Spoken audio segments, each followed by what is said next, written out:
তরুকে আমি নিজের বোন বলেছিলাম, কিন্তু আমি তরুর শত্রু হওয়ার যোগ্য নই। আমি তরুর ভাইও হতে পারিনি, শুধু মুখেই বলেছিলাম। আমি পারিনি তানজিম ভাইয়ের মতো ওর পাশে থাকতে। নীলাপ না হয় চোখে ভুল দেখেছিল, আমি তো কিছুই দেখিনি। আমি কেন সেদিন তরুকে একবার ডেকে জিজ্ঞেস করলাম না? কেন শুধুমাত্র প্রমাণ খুঁজে গেলাম? আমি ভাবতে পারছি না, যদি সিসিটিভি ফুটেজটা না পাওয়া যেত তাহলে কত বড় পাপ হয়ে যেত। একটা ফুলের মতো মেয়ের জীবন আমরা কাঁটায় ভরে দিয়েছিলাম। ভাবতেই অনুশোচনায় মরে যেতে ইচ্ছে করছে। আত্মহত্যা মহাপাপ না হলে সেটাই করতাম। আমাদের মতো স্বার্থপর লোকেদের বেঁচে থাকাও পাপ। আমি তরুকে মা বলে ডাকতে বলেছিলাম। আচ্ছা, আমি কি সত্যি আর মা হওয়ার যোগ্য? একজন মা কি পারে নিজের মেয়ের মৃত্যুর কামনা করতে? সেই দিন মা হারা মেয়েটাকে আমি কি পারতাম না বুকে টেনে নিতে? মা হারা বলেও কি একটু ছাড় দিতে পারতাম না? অন্তরে একটু ভালো করে তদন্ত করতে ও তো বলতে পারতাম। মেয়েটা বারবার বলছিল যে সে খুন করেনি, কিন্তু আমরা মেয়েটার জীবন নরক করে থেমেছি। মেয়েটা তবুও আমাদের কাছে ফিরে এলো। ভেবেছিল এবার হয়তো আমরা ওকে একটু বিশ্বাস করব, অন্যায় বিচার পাবে।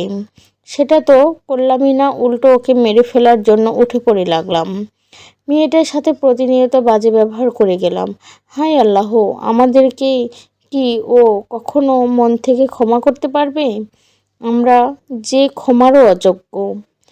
যারা মনে মনেই বলল, আমার বোনটা এক মুহূর্তের জন্যেও সুখী হতে পারলো না। আল্লাহ, এ কেমন ভাগ্য আমার বোনটার। আল্লাহ, আমার বোনটার জীবনে একটু শান্তি দাও। ভাইয়া আপুকে সত্যি অনেক ভালোবাসে। সে নিজের ভুল বুঝতে পেরেছে। আমি জানি ভাইয়াকে ছাড়া আপু কোনো দিনও ভালো থাকতে পারবে না। ভাইয়া যেন আপুকে আটকে রাখতে পারে। আল্লাহ। জিদানের কান্নার শব্দে যারা নিজের রুমে চলে গেল।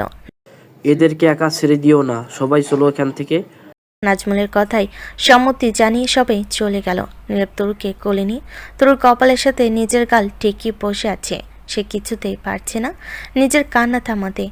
অবশ্য সে থামাতেও চায় না। তার কান্নার পানিতে যদি তরুর মনের ভেতরে জমে থাকা অভিমানের মরুভূমিতে বর্ষণ ঘটাতে পারে, তাহলে সেটাই তার জন্য অনেক। সে চায় তরু তপ্ত হৃদয়ে প্রেমের বর্ষণ ঘটাতে, তরুকে নিজের সবটুকু উজাড় করে দিতে। হঠাৎ করে নীলাভের গাল পেয়ে এক ফোঁটা পানি তরুর চোখে পড়ে। তোর চোখ জোড়া নড়ে উঠল। কয়েক সেকেন্ডের ব্যবধানে তরু চোখ মেলে তাকালো। নীলাভের সেদিকে খেয়াল নেই। সে এক মনে কেঁদে যাচ্ছে। তরু দু হাতে নীলাভকে সরিয়ে উঠে বসলো। আচমকা এরকম হওয়াতে নীলাভ চমকে তাকালো। তরু, তুই ঠিক আছিস? তরু অদ্ভুত চোখে নীলাভের দিকে তাকালো। নীলাভ তরুর চাহনি দেখে বুঝে গেল যে ঠিক নেই, আমি একদমই ঠিক নেই। আমি এখানে একদমই ঠিক নেই নীলাভ জাহির খান। তরু, প্রাণ আমার, তুই একটু শান্ত হ, আমার কথাগুলো শোন। No excuse, I don't like excuses. Taru তো উঠে দাঁড়ালো। এনিমিনি। তরু চিৎকার করে অ্যানি আর মিনিকে ডাকতে ডাকতে রুম থেকে বেরিয়ে গেল। নীলাভও পাগলের মতো তরু পিছু পিছু বেরিয়ে এলো। এনিমিনি, কয়বার ডাক দিতে হবে? এনিমিনি দৌড়ে তরুর সামনে গিয়ে দাঁড়ালো। তারা দুজনেই তরুর দিকে তাকিয়ে দেখল। তরুর চোখে মুখে ক্লান্তির চাপ। সোনালি রঙা চুলগুলো এলোমেলো, টপসের বিভিন্ন অংশে ভাঁজ পড়ে গেছে। তবুও তরুকে বেশ স্নিগ্ধ লাগছে, যাকে বলে ন্যাচারাল বিউটি। জি কুইন, বলুন। ড্যাডকে কল দিয়ে গাড়ি পাঠিয়ে দিতে বলো, আর সবকিছু গুছিয়ে নাও। তাড়াতাড়ি করো, আমাকে রাগিও না, ফল কিন্তু ভালো হবে না। কথা যেন রিপিট করতে না হয়। অ্যানি সাথে সাথে একটা ঢোক গিলে রাফিদ চৌধুরীকে কল দিল। রাফিদ চৌধুরী তো তরু সুস্থ হবার খবর শুনে ভীষণ খুশি হলো। অ্যানি আর মিনি চলে আসতে নিলে তরু আটকিয়ে বলে, ওদেরকে নিয়ে যাও। অ্যানি আর মিনি নীর আর নওশিকে তরুর কোলে দিয়ে দূরত্ব পাই রেডি হতে চলে যায়। তরু নীলাভের দিকে তাকিয়ে দেখে নীলাভ অশ্রুসিক্ত নয়নি তার দিকে তাকিয়ে আছে। তরু দূরত্ব চোখ সরিয়ে নেয়। নীলাভকে পাশ কাটিয়ে এসে আগে যে রুমে থাকতো সেই রুমের সামনে গেল। নীলাভও তার পিছু পিছু এলো। ভেতরে বানিয়ে আছে, দরজা খুলে ওকে বের করে দিন। নীলাভ এক পাও নড়ল না। তরু চিৎকার করে উঠল, কি বললাম শুনতে পাননি? কথা রিপিট করতে হচ্ছে কেন? আমি এই বাড়ি থেকে যত দ্রুত সম্ভব বের হতে চাইছি। তরুর চিৎকার শুনে বাড়ির সবাই পুনরায় একত্রিত হলো। তরু যারাকে দেখে তাকে বলল, যারা, রুমের চাবিটা কোথায় আছে? যারা তরুর চিল্লানিতে ভয় পেয়ে গেল।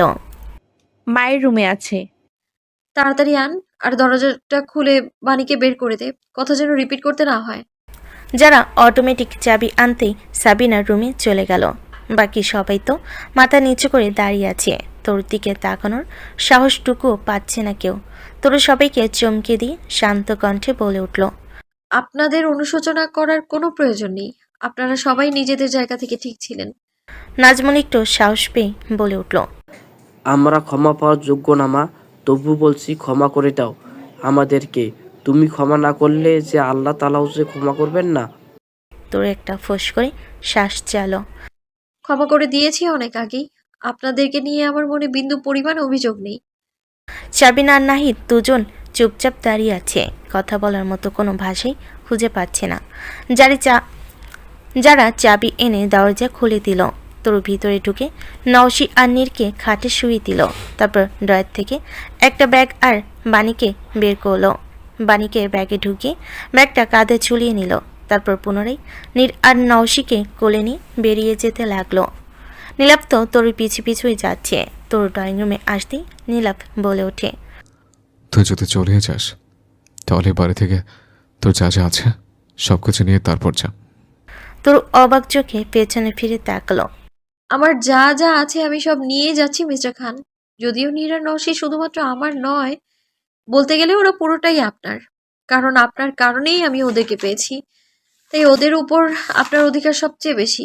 কিন্তু বর্তমানে ওদের আমাকে প্রয়োজন। আমি নিজের দায়িত্ব ভুলে যেতে পারি না। তাছাড়া আমি এই দেশেই থাকবো না। দেশে থাকলে প্রতিদিন ওদের খাবার পাঠিয়ে দিতাম আমি। সেটা যেহেতু সম্ভব নয়, যতদিন আমাকে ওদের প্রয়োজন ততদিন ওরা আমার সাথেই থাকবে। আমি ওদেরকে রেখে যেতে বলছি না, শুধু তোর জিনিসগুলো নিয়ে যেতে বলছি। আমার এই বাড়িতে আর কিছুই নেই। আচ্ছা, নীলাপ তোর সামনে গিয়ে দাঁড়ালো। আমি আছি, আমাকেও নিয়ে যা।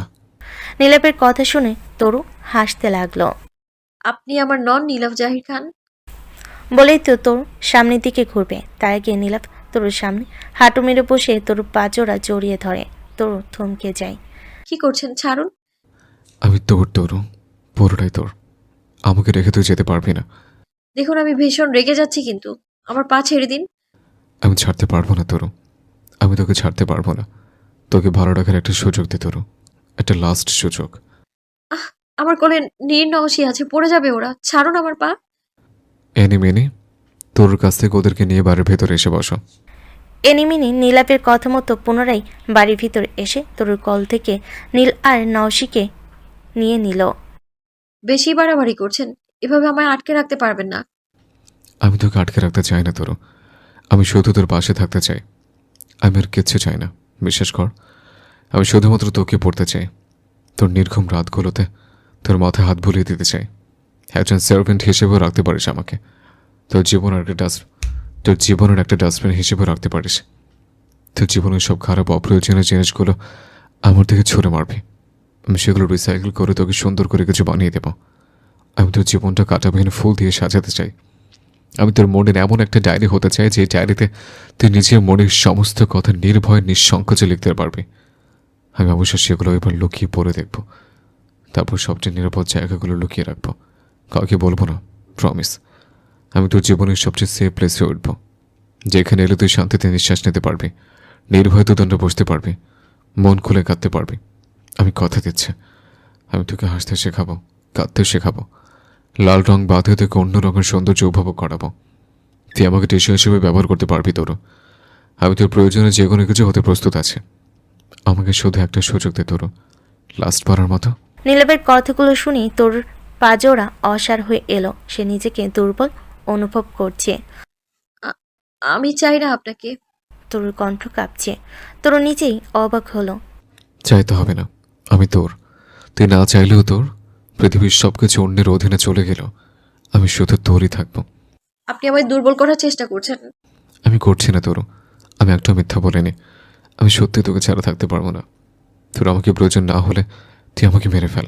তোর নিজের চোখে পানির অস্তিত্ব টের পেল। লাস্ট বারের মতো বলছি, ছাড়ুন আমায়। আমিও লাস্টবারের মতো থেকে যেতে বলছি। আমি পারবো না তোকে ছাড়া এক মুহূর্ত বাঁচতে। তরুকে নেওয়ার জন্য লিজা, বিভান আর আভিক গাড়ি নিয়ে এসেছিল। তরু দেরি হওয়ার কারণে তারা বাড়ির ভিতর ঢুকে পড়ল, কিন্তু এসে এই দৃশ্য দেখতে হবে তারা কল্পনাও করেনি।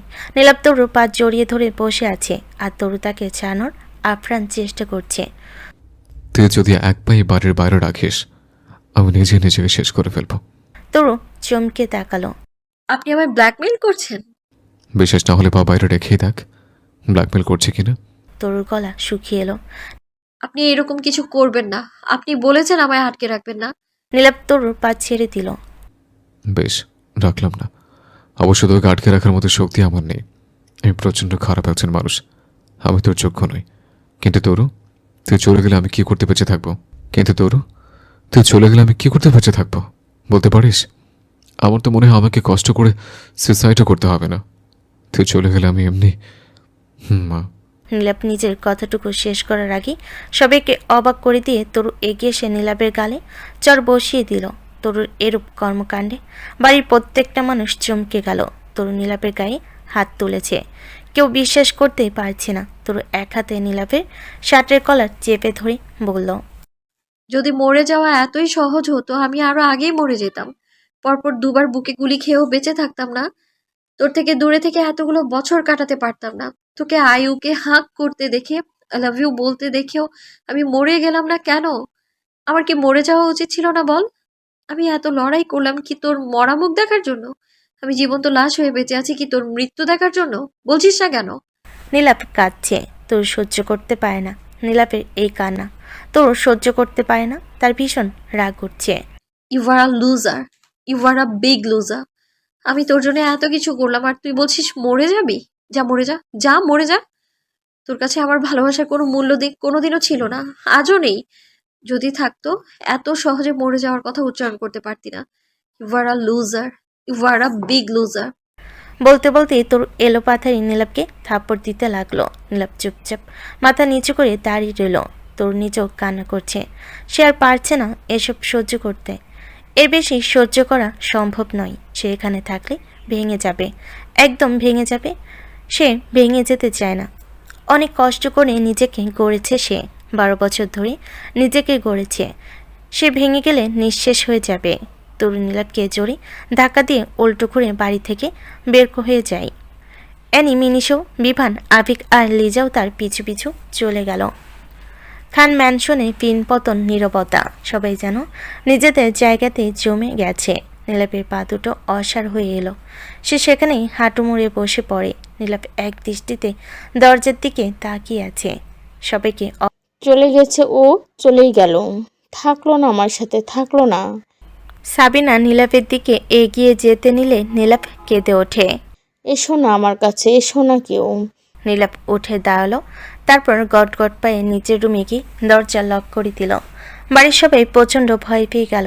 সবাই নীলাপের দরজা ধাক্কা দিতে লাগলো। নীলাপ এক পর্যায়ে বিরক্ত হয়ে বলল, বিরক্ত করো না আমাকে, চিন্তা নেই, আমি আত্মহত্যা করব না। তরুর ভালোবাসার মূল্য দিতে হবে না। আমি মরে গেলেও ওর লড়াই যে বিফলে চলে যাবে। যাও তোমরা নিজেদের কাজ করো গিয়ে। সাবিনা কাঁদছে। নাজমুল সান্ত্বনা দিয়ে বলল, ধৈর্য ধরো সাবিনা, সব ঠিক হয়ে যাবে। কিছু ঠিক হবে না গো, আমার ছেলেকে আমি চিনি, ও মরে যাবে, আমি আমার ছেলেকে হারিয়ে ফেলবো। নাহিদমাকে জড়িয়ে ধরল। শান্ত হও মা, আমাদেরকে পরিস্থিতি সামলাতে হবে। এভাবে সবাই একসাথে ভেঙে পড়লে কে বা কাকে সামলাবে বলো তো? যারা তো কাঁদতে কাঁদতে অজ্ঞান হয়ে গেছে। আমি ওকে রুমে রেখে এসেছি, এর মাঝে তুমি যদি এরকম করো আমরা সবাই শেষ হয়ে যাব মা। সাবিনা নাহিদের কথা বুঝতে পারল। সে নিজের চোখ জোড়া মুছে নীলাপের উদ্দেশ্যে বলল, বাবা, বোঝার চেষ্টা কর, তোর অপমান করে চলে গেছে ঠিকই, তবে ও ঘুরে ফিরে তোর কাছে ফিরে আসবে, দেখিস। ওকে একটু সময় দে, মেয়েটার দিকটাও ভেবে দেখ। মা, আমি বুঝতে পেরেছি, যাও তোমরা। এক এক করে সবাই চলে গেল। নীলাপ এতক্ষণ দরজার কাছেই বসেছিল। এখন রাত 11টা। সাবিনা অনেকবার নীলাপকে খেতে ডাকলো, নীলাপ বের হয়নি। উত্তরে বিরক্ত করতে নিষেধ করে দিয়েছে। নীলাপ আলমারি থেকে চাবিটা বের করে 8 রুমের সামনে এসে দাঁড়ালো। আজকে অনেক বছর পর সে এই রুমে যাবে। নীলাপ দরজা খুলে লাইট অন করতে দেখলো রুমটায় বেশ ধুলোবালি পড়েনি। তরু যখন স্মৃতি ছিল তখন হয়তো মাঝে মাঝেই আসতো এই রুমে। নীলাপ দেওয়ালে টাঙ্গানো তোর পেন্টিংটার দিকে তাকালো। তোরও আমার প্রাণ পাখি, তুই নিজের জায়গা থেকে একচুয়ালি সরলি না। এতটা অভিমান তোর আমার ওপর। কলেজে আমার ফিরে আয় না, আমি আর সহ্য করতে পারছি না। তুই এতটাই কষ্ট পেয়েছিলি, তাই না? তুই এর থেকেও বেশি কষ্ট পেয়েছিলি, কারণ আমি তোকে কখনো বিশ্বাস করিনি। তোর মুখের উপর বলে দিয়েছিলাম আই হেট ইউ তরুলতা হিসান। তুই এত কিছুর পরে আমাকে ভালোবেসে গেলি। আমার মতো একটা লুজারকে ভালো না বাসলে তো পারতি। তুই আবার আমাকে ভুলে যা তরু, আমিও তোর সামনে যাব না কখনো। কিন্তু জান, তুই নিজে তো কষ্ট পাচ্ছিস, আমি আজও তোকে কষ্ট দিয়েই গেলাম। আমার জন্য এখনও তুই কষ্ট পাচ্ছিস। তুই যদি আমাকে ছাড়া ভালো থাকতে পারতি, আমি কোনোদিনও তোর সামনে যেতাম না। কিন্তু আমি তো জানি তুই আমাকে ছাড়া ভালো থাকতে পারবি না। নীলাপ সেখানেই বসে পড়ল। তার ভীষণ ক্লান্ত লাগছে। কাঁদতে কাঁদতে চোখ দুটো ক্লান্ত হয়ে গেছে। এখন আর পানিও বের হচ্ছে না। নীলাপ একটা শ্বাস পেলে মেঝেতে শুয়ে পড়ল। আমি আত্মহত্যা করব না, তবে সার্ভাইভ করতে পারবো কিনা জানি না। তুই ঠিকই করেছিস তোর, আমার এইভাবে কষ্ট পেতে মরে যাওয়া উচিত। রাত 1টা। তরু পুরো রুমে পায়চারি করছে আর চিল্লাচ্ছে। তোরা কি করছিস? এক একটা অপদার্থ। আয়ু পালিয়ে গেল কি করে? অভিকের বাচ্চা। আবেগ ভয়ে কাচুমাচু হয়ে দাঁড়ালো। আমরা ওকে খোঁজার চেষ্টা করছি তো আলফা। কোথায় খুঁজছিস ওকে? বিভান বলল। পুরো বিডিতে ওকে খোঁজা হচ্ছে আলফা। এক একটার মাথায় গোবর ঠাসা। এই তোদের কি মনে হয় ও এখনো এই দেশে বসে আছে? ওকে লন্ডনে খোঁজ, পেয়ে যাবি। আবিক তরুর কথা শুনে চমকে তাকালো। মেয়েটা সত্যি অনেক বুদ্ধিমতী। আচ্ছা আমি দেখছি তরু। যা এখান থেকে। তরু রাতে কি খাবি? খাবো না। তরু তোর ওপর নৌশি আর নির্ভরশীল, ওদের কথা ভেবে অন্তত খাবার স্ক্রিপ্ট করিস না। তরু চুপ থেকে বলে উঠল। চাউমিন পাঠিয়ে দিতে বল। তরুর কথা শুনে তিনজনই চলে গেল। তরু একটা শ্বাস ফেলে নওশি আর নীরের দোলনার দিকে তাকালো। নীর আর নওশি কানাকাটি করে সবে মাত্র ঘুমিয়েছে। ওরাও হয়তো বাবাকে মিস করছে। তরু মাথা ঝাঁকালো, কিন্তু সে জানে সে নীলাপের ভাবনা মাথা থেকে বের করতে পারবে না। ছেলেটা শুরু থেকেই তার পুরো ভাবনাকে কন্ট্রোল করে রেখেছে। একজন সার্ভেন্ট খাবার দিয়ে গেলে তরু খেতে বসে, কিন্তু খাবার মুখে দিতেই তার কান্না চলে আসে। তার ভীষণ মনে পড়ছে নীলাপের কথা। প্রেম আমার, তুমি আগে কেন আমায় বুঝলে না? কেন এতটা দেরিতে বুঝলে? আমি আগে কেন তোমায় বোঝাতে পারলাম না? আমি জানি তুমি অনেক কষ্ট পাচ্ছ, আগেও অনেক কষ্ট পেয়েছো। আমি কি করব বলো? আমাদের ভাগ্যটাই তো এরকম। কেন হলো এমনটা? তরুর চোখে পানি নিয়ে খাবারগুলো গিলছে। আমার তোমার কাছে ফিরে যেতে ইচ্ছে করছে, কি করব আমি? আমি সত্যি অনেক নির্লজ্জ, বেহায়া আমি। তোমায় ভালোবেসে আমার মাঝে আত্মসম্মান বোধ বলতে কিচ্ছু অবশিষ্ট নেই।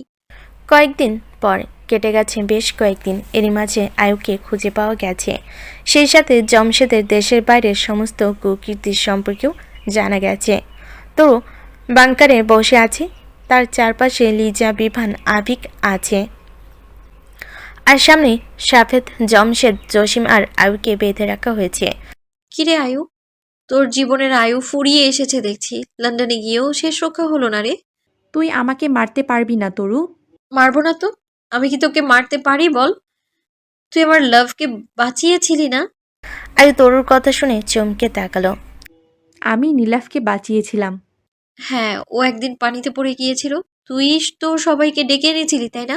কথাটা শুনে আয়ু ঘামতে লাগলো। সে ভাবতে পারছে না শুধুমাত্র এই কারণে তরু তাকে এখনো বাঁচিয়ে রেখেছে। ইস, তরু যদি কোনোভাবে সেদিন আসল ঘটনাটা জানতে পারে, তাহলে তরু নির্ঘাত তাকে পিস পিস করে কেটে কুত্তাদের খাওয়াবে। আয়ু একটা ঢোক গিলে বলল, হ্যাঁ হ্যাঁ, আমি ওকে বাঁচিয়েছিলাম তরু, নইলে তোর লাভ সেদিনই শেষ হয়ে যেত। আমাকে তুই ছেড়ে দে প্লিজ, আমি আবারও লন্ডনে চলে যাব। জসিম বলে উঠল, ওকে ছাড়বেন না আপনারা। আমি যেদিন নেহাকে খুন করেছিলাম সেদিন ও আমাকে দেখেছিল, তারপরও কাউকে কিছুই বলেনি। ও যদি সেদিন সব বলে দিত তাহলে আজকে আমাকে এত টর্চার সহ্য করতে হতো না। প্লিজ প্লিজ আপনারা ওকে মেরে ফেলুন, আমি আর এসব সহ্য করতে পারছি না। লিজা বলল, কি আয়ু, তুই দেখেছিলি সেদিন সবটা? তরু দায়সারাভাবে বলল, দেখবে সেটাই স্বাভাবিক। আমিও জানতাম যে ও দেখেছিল। ও সবকিছু দেখেও নীলাভকে ভুল বোঝানোর জন্য টেনে এনেছিল। বিভান বলল। তুই এসব জানার পরেও ওকে কিচ্ছু বললি না? আমি অকৃতজ্ঞ নই। ও আমার প্রেমকে বাঁচিয়েছিল, সেই হিসেবে ও আমায় মেরে ফেললেও আমি ওকে মারতে পারবো না। আবিক বলল। তরু কামন, এঞ্জের সেদিন মৃত্যু ছিল না, তাই ও বেঁচেছে, আয়ুর জন্য নয়। তা জানি, তবু উছিলা তো ওই ছিল। আয়ু কান্না জড়িত কণ্ঠে বলল। হোয়াট ডিড ইউ সে? বলেই তরু হাসতে লাগলো। তরু সেই ভয়ানক হাসি দেখে সামনের সবাই কেঁপে উঠল। এই হাসির মানে একটাই, যে এই মুহূর্তে ভয়ানক কিছু ঘটতে চলেছে। আমি তোকে ছেড়ে দেব? বোকা কোথাকার, এতটাও ভালো মনে করিস না। আবিক ভুরু কুচকে তাকায়। তুই ওকে ছাড়বিও না, মারবিও না, তাহলে কি করবি? ওকে সেলে নিয়ে আটকে রাখ, 2-3 দিন পর পর একবার খাবার দিবি। কথাটা শুনে আয়ু চমকে তাকালো। তোর কাছে দুটো অপশন আছে, তুই নিজেই নিজেকে শুট করবি, আর নয়তো সেলে যাবি। দ্রুত ডিসাইড কর। আয়ুর কাছে আর কোনো অপশন নেই, মনে মনে ভাবলো। তরু যদি একবার জানতে পারে যে আমার জন্যই নীলাভ সেদিন পানিতে পড়ে গিয়েছিল, তাহলে আমাকে জ্যান্ত আগুনে পুড়িয়ে মারবে, না হলে আরো ভয়ানক কিছু করবে। তার চাইতেও আমি নিজেকে নিজেই শুট করে দেব, সেটাই ভালো। আমি নিজেই নিজে শুট করতে চাই, সেলে পচার থেকেও গুলি খেয়ে মরা ভালো। তোর ডান দিকে ঘাড় বাঁকিয়ে দিল। নিকো নিকো, ওকে পাশের রুমে নিয়ে একটা গান দে। এখানে বসে ওর হাতে গান দেওয়াটা সেফ নয়। তরু ডান দিকে ঘাড় বাঁকি ডাক দিল। আয়ু চমকে তাকালো তরুর দিকে। তরু এত বেশি বুদ্ধিমতী, এর জন্যই বোধহয় তারা সবাই মিলেও তরুর একটা চুলও ছিঁড়তে পায়নি। তরু সবসময় কোলভাবে ভেবে চিনতে কাজ করে। সামনে বসে থাকা লোকটার নেক্সট মুভমেন্ট সম্পর্কে আন্দাজ করার বিশেষ ক্ষমতা রয়েছে তরুর মাঝে। নিকোলাস আয়ুকে পাশের একটা রুমে নিয়ে গিয়ে তার হাতে একটা বন্দুক ধরিয়ে দেয়। নিকোলাস রুমটাকে লক করার আগেই আয়ু নিজের মাথায় নিজেই শুট করে দেয়। আবিক অবাক হয়ে গেল। বাহ বাহ তরু, তুই এসবে কিভাবে করিস বলতো? তুই বলেছিলি ওকে মারবিও না, কিন্তু ও মরেও গেল আর তুইও নিজের কথা রাখলি। ক্যা বাত হ্যায়, ক্যা বাত হ্যায়। তরু একটা রহস্যময়ী হাসি দিয়ে উঠে দাঁড়ালো। জসিম কাতর গলায় বলল। আপনারা যাবেন না প্লিজ, আমাদেরকেও মেরে ফেলুন। সাফেদ তাল মেলালো। তরু একবার সবার দিকে তাকালো। সাফেদ আর জসিমের অবস্থা খুবই শোচনীয়। তাদের ডান হাত কেটে ফেলা হয়েছে। জমশেদের কিছুক্ষণ আগে হাতের আঙ্গুল কাটা হয়েছে, যার ফলস্বরূপ সে অজ্ঞান হয়ে গেছে। তরু ঘাড় কাত করে বলল। তোদের গোড়াটা যেদিন উপড়ে ফেলতে পারবো সেই দিনই মুক্তি পাবি, তার আগে নয়। বলেই তরু বেরিয়ে গেল। তার পিছু পিছু বাকিরাও বেরিয়ে গেল। আয়ুর মা সানা কেঁদে যাচ্ছে। নীলাপ সোফায় বসে আছে। নীলাপের চেহারা দেখে বোঝা যাচ্ছে তার শরীর ভালো নেই। আজ শুক্রবার হওয়াতে অফিস বন্ধ। সানা বলল।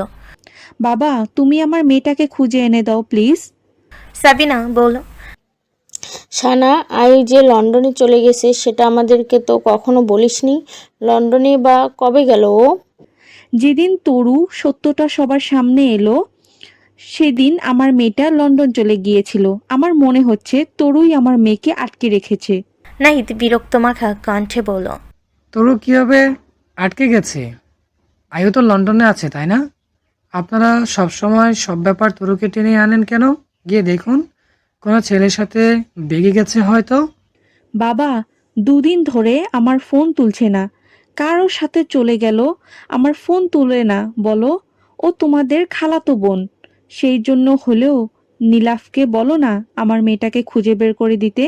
সবাই নীলাপের দিকে তাকালো, কিন্তু নীলাপ যেন কারোর কোনো কথাই শুনছে না, চুপ করে বসে আছে।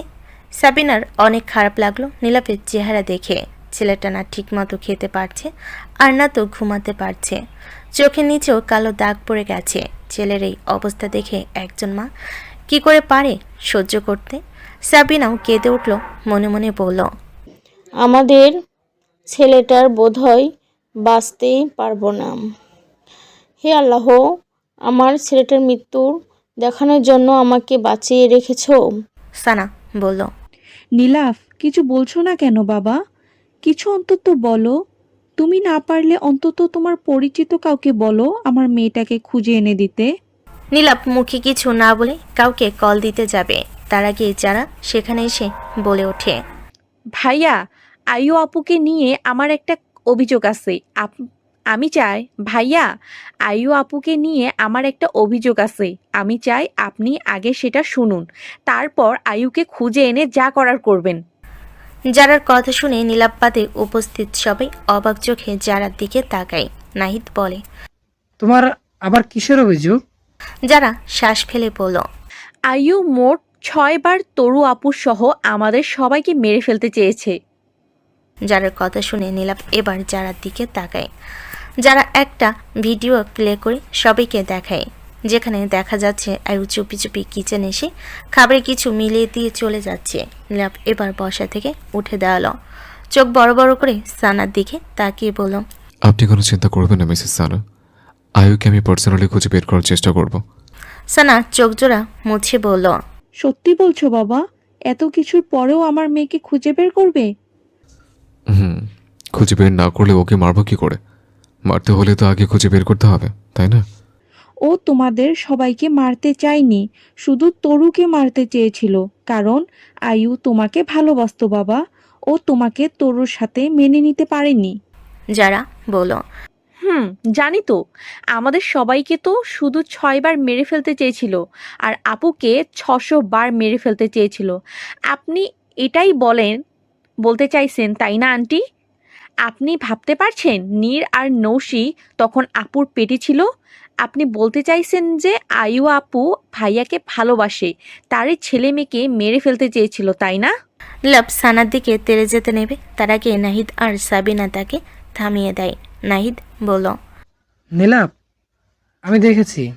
নাহিদ সানার দিকে তাকিয়ে বলল, আন্টি, আজকে থেকে আপনাদের সাথে আমার সমস্ত সম্পর্ক ছিন্ন করলাম। নয়তো আপনি আমাদের মায়ের বোন হন, আর নয়তো আমরা আপনার কিছু হই। আপনি বেরিয়ে যান। সানা সাবিনার দিকে এগিয়ে যেতে নিলে সাবিনা বলে ওঠে, শুনতে পাসনি? বেরিয়ে যা আমার বাড়ি থেকে। তোর বোন মারা গেছে, কখনো আর বোন বলে ডাকবি না। ভাবতেও লজ্জা করছে। তুই আমার মায়ের পেটের বোন তো। যারাকে দেখে শেখ বোন কাকে বলে। নিজেকে আর কখনো বোন বলে দাবি করিস না। আমি ভাবতেই পারছি না, যেই বোনকে নিজের ভাগেরটা খাইয়ে বড় করেছি, সেই বোন আমার সংসারটাকে শেষ করে দিয়েছে। আমাদের আজকের এই পরিস্থিতির জন্য তুই আর তোর মেয়েই দায়ী। সেদিন যদি আয়ু নীলাপকে ডেকে নিয়ে ভুলভাল না বোঝাতো, তাহলে আমার সংসার এভাবে শেষ হয়ে যেত না। সানা আর শুনতে পারে না, উল্টো দিকে ঘুরে বাড়ি থেকে বেরিয়ে গেল। নীলাপ কাঁদছে, সাবিনাও কাঁদছে। যারা এসে সাবিনাকে সান্ত্বনা দিতে লাগলো। মা, আমি সরি, তবে আমাকে এটা বললেই হতো। আমি সব কিছু জেনে চুপ করে থাকতাম কি করে বলুন? বাড়িতে আপু নেই, এই সময় সানা আন্টির এই বাড়িতে থাকাটা আমার ভয় বাড়িয়ে দিয়েছিল। সে যদি আবারও আমাদের মারার চেষ্টা করে, সেটা ভেবেই আমি সব বলে দিয়েছি। সাবিনা বলল, না মা, তুমি একদম ঠিক কাজ করেছো। সানার তোমাকে দেখে শেখা উচিত যে বোনের পাশে কিভাবে দাঁড়াতে হয়, কিভাবে বোনকে ভালোবাসতে হয়। তুমি শুধু একজন ভালো বোনই নও, তুমি একজন ভালো মেয়ে, বৌমা, আর সব শেষে একজন ভালো মানুষ। আমাদের প্রত্যেককে তোমাকে দেখে শেখা উচিত। যারা সাবিনাকে জড়িয়ে ধরল। সাবিনার মাঝে এসে সত্যিকারের মাকে খুঁজে পায়। সাবিনা সবসময় তাকে আদর করে, প্রয়োজনে শাসনও করে। অন্যদিকে জহুরা তাকে বোঝে না, সবসময় উল্টাপাল্টা বোঝাতে চায়। যদিও মায়ের মতো কেউ হতে পারে না, তবুও সাবিনা তার শাশুড়ি হিসাবে বেস্ট। তরু সত্যিটা জানার আগেও সে যার সাথে কখনো বাজে ভিপ করেনি। যদিও তরুর শাশুড়ি হিসেবে সাবিনা খুবই বাজে ছিল। নীলাপ তরুর কথা মনে করে কাঁদছে। মেয়েটা একা কতগুলো দিক সামলেছে, ভাবতে তার কলিজা শুকিয়ে আসছে। নাইদ সান্ত্বনা দিয়ে বলল, কাঁদিস না নীলাপ, এভাবে নিজেকে কষ্ট দিস না। তোরও কিন্তু চাই না তুই কষ্ট পাস, শুধু ওকে একটু সময় দে। আমি সময় দিচ্ছি তো ভাইয়া, কিন্তু এত অনুশোচনা নিয়ে কিভাবে বাঁচব? আমি যে তোর যোগ্য নই, এই সত্য কথাটা এত ভারী কেন ভাইয়া? আমি এর ভার সহ্য করতে পারছি না। কথাটা সত্যি বলে কি এতটা তেতো সাথের? আমার নিজের উপরে তিক্ততা জন্মেছে ভাইয়া। আমি অনুশোচনার সমুদ্রের অতল গভীরে হারিয়ে যাচ্ছে। আমি ব্যর্থ মানুষ ভাইয়া, আমি একজন ব্যর্থ প্রেমিক, স্বামী আর পরিশেষে বাবা হিসেবেও ব্যর্থ।